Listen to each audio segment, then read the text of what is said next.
Welcome once again. As already indicated, the DV Lottery 2025 application portal will be opened from 4th October 2023 to 7th November 2023. So we are going to check the requirements, the do's and don'ts, and any other thing that will help us submit our forms through the online portal successfully. As already indicated, the entry period for the DV Lottery 2025 is October 4th to November 7th, 2023. So we have to fill the forms and we should not wait until the last week to register. The law allows only one entry per person during the entry period. So you cannot submit 2 or more applications. The moment you do that, you'll be disqualified. So we have to take note. You are only to submit only one application per person. The form can be submitted online only. There's no any other form. If you submit it in any other form, it will be rejected. The only acceptable means is through the online portal. Submission of the form is also free. There is no charge in submitting. But if you decide to let someone register for you, the person might charge you. So if you are doing it on your own, there is no charge on the portal. Take note about that. The purpose of this tutorial is to help you to apply and submit a form yourself without involving any consultant or agent.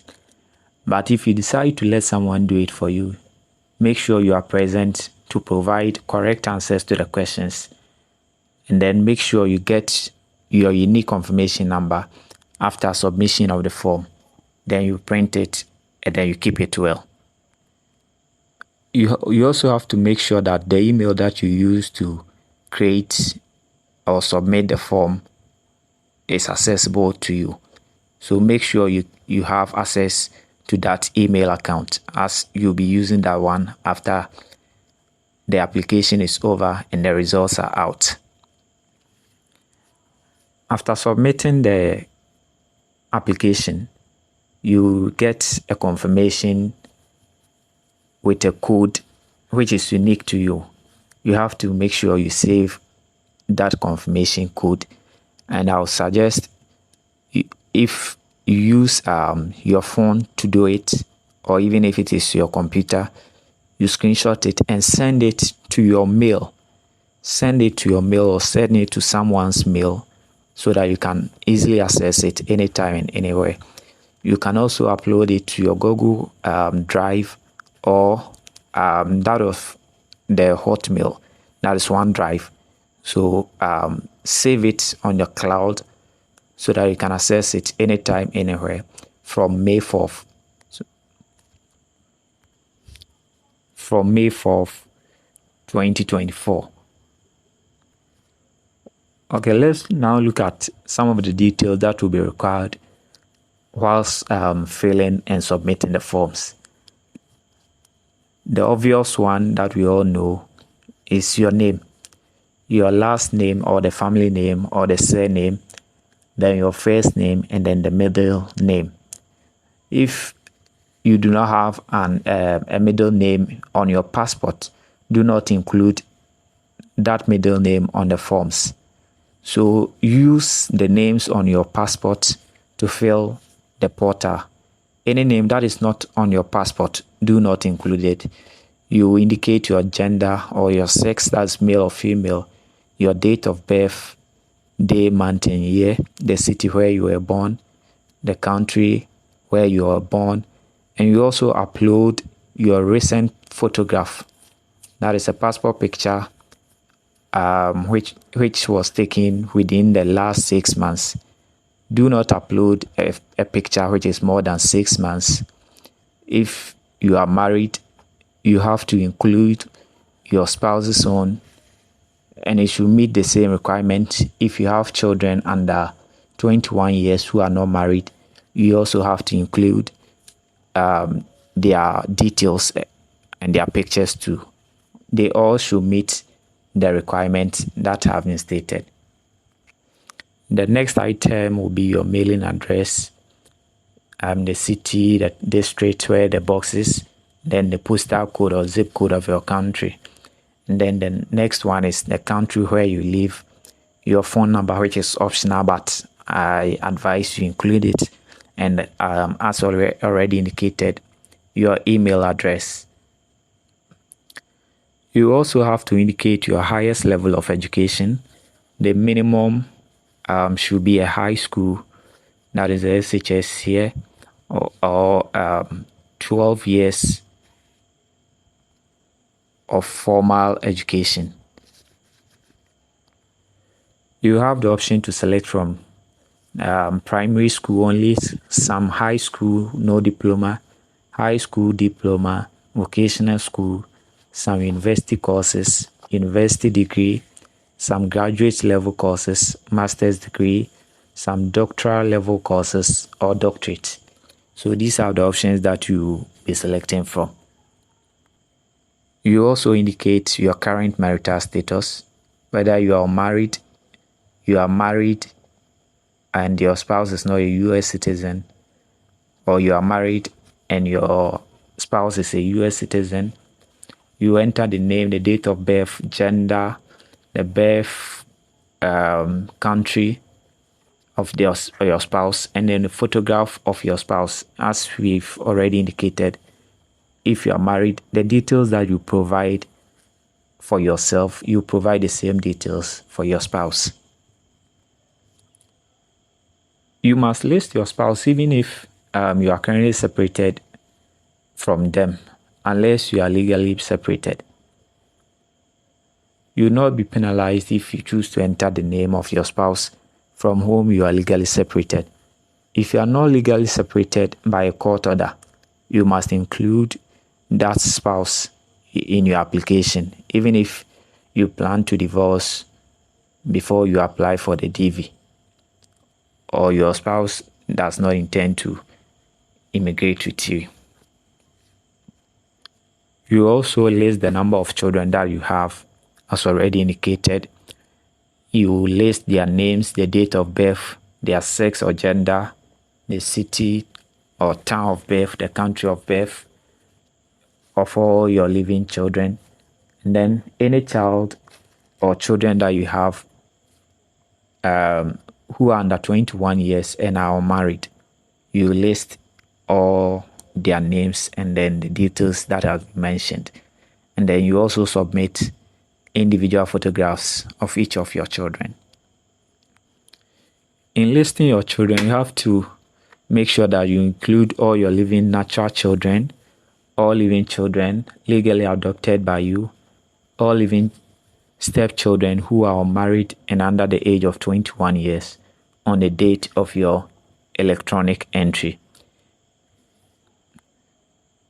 Do not include your children who are married and are above 21 years. Do not include them. In submitting your photograph, there are some requirements that the picture has to meet. So the first one is it has to be in color, and you should be looking into the lens, that is the camera. The size of it should be 22 millimeters and 35 millimeters, or 50% and 69% of the image total height from the bottom of the chin to the top of the head. So for the picture aspect, there is already a photo tool which will help us take out this aspect. So we will talk about that one later. But for now, let us know that you have to get a picture in a color form. Then it should be taken within the last 6 months. And it should be taken in front of a plain white or off-white background, meaning the background of your picture must be white or off-white. and then you should be facing the camera. While taking the picture, you have to have a neutral facial expression, and both of your eyes must be opened.